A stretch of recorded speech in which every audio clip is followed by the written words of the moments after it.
Lesson है आपका लाख की चूड़िया और मैं शशि चौहान आपको आपकी पसंद का बुक का लेसन सेकंड पढ़ाऊंगी, लाख की चूड़िया।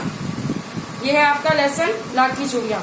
इस लेसन में जो इसके लेखक हैं उन्होंने अपने ही गांव के एक मनिहार का वर्णन किया है, एक मनिहार का वर्णन किया है जिसमें उसने ये बताया है कि एक मनिहार होता है कि किस तरह से इस मशीन युग आने से कैसे हमारा काम है जो मशीन से होने लगे हैं, अब हाथों से जो हाथ से काम करते थे, हस्तकलाएं जो हैं वो छिप गई हैं और उससे जो वो लोग जो हाथ से काम करते थे वो बेरोजगार हो गए हैं।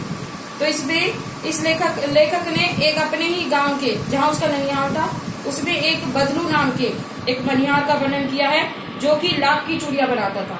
परंतु मशीनी युग आने से पहले उसकी लाख की चूड़ियों को सब पसंद करते हैं, परंतु जैसे ही जब कांच की चूड़ियां मशीन से बनने लगी थी उसके काम को सबने बंद कर दिया। अब सब लोग किसकी चूड़ियां लेने लगे थे? कांच की चूड़ियां लगे थे।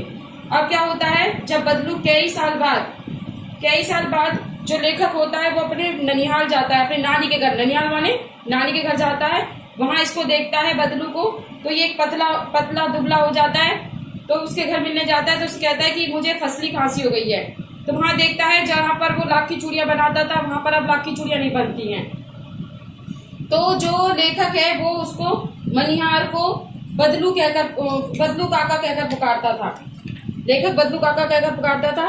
जब उसके घर पहुंचता है तो वो देखता है कि बीच में नीम का पेड़ है और बदलू उस नीम के पेड़ पर, ये देखिए पिक्चर दिखाई दे रही है, मछिया यानी कि मछिया होती है जो आपकी चारपाई होती है, उस पर बैठा होता है और लेखक उससे मिलने जाता है। तो लेखक उससे पूछता है कि भाई आप पहले लाख की चूड़ियां बनाते थे, वो लाख की चूड़ियां कहाँ हैं? तो वो कहता है कि अब जब से मशीनी युग आ गया है, मशीन से जब से काम होने लगा है, अब मेरी लाख की चूड़ियां कोई नहीं खरीदता है। तो इसलिए लेखक सोचता है कि किस प्रकार से इस मशीनी युग ने किस प्रकार से जो पहले लोग हाथों से काम करते थे उस काम को कैसे बंद कर दिया है। अब लेखक बदलू जो है अपनी पूरी कहानी बताता है कि उसकी जो अब लाख की चूड़ियां हैं कोई नहीं खरीदता, वो गरीब हो गया है, बेरोजगार हो गया है। अब उसकी बस 1 लाख की कुछ चूड़ियां रहती है। जब वो अपनी बेटी को अंदर से बुलाता है, उसका नाम होता है रज्जो, वो लेखक के लिए आम मंगाता है। तो जब देखता है कि लेखक जो बदलू होता है उसकी बेटी की हाथों में लाख की चूड़ियां होती हैं, तो वो कहता है लाख की चूड़ियां आपकी बेटी ने पहनी हुई है। तो वो कहता है कि ये आखिरी चूड़ी थी जो मैंने बनाई थी और ये मेरी बेटी ने पहनी हुई है। इस प्रकार जो लेखक है वो सोचने पर विवश हो जाता है कि जो हमारे देश में किस प्रकार से जो लोग हाथ से काम करते थे वो किस प्रकार से मशीन के युग आने से किस प्रकार से आज बेरोजगार हो गए। क्योंकि अब एक मशीन, पहले एक व्यक्ति अपना काम करता था तो उसे रोजी रोटी का सामान मिल जाता था, परंतु साधन मिल जाता था, परंतु अब मशीन युग आने से क्या हुआ है कि अब एक ही मशीन कई व्यक्तियों का काम अकेले कर लेती है। इसलिए जो हाथ से काम करते थे वो लोग बेरोजगार हो गए। इसलिए इस लेसन का नाम है, आपका पाठ का नाम है लाख की चूड़ियां।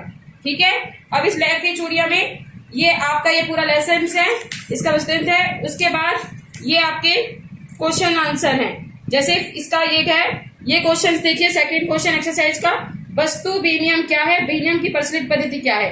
वस्तु विनिमय होता है कि किसी चीज के बदले अदला बदली करना, पैसे ना देना। जैसे गेहूं के बदले पहले गांव में लोग क्या करते हैं, कोई अपनी सब्जी वगैरह खरीद लेते हैं, वो होता है वस्तु विनिमय बदली पद्धति, यानी कि वस्तु के बदले वस्तु देना। लास्ट क्वेश्चन देखो, इसमें जैसे ये दे रखा है, मशीनी युग आने से बदलू के जीवन में क्या बदलाव आया?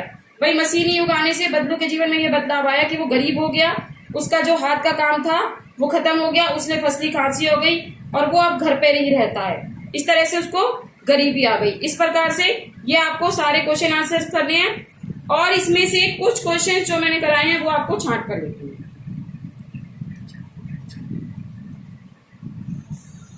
Thank you.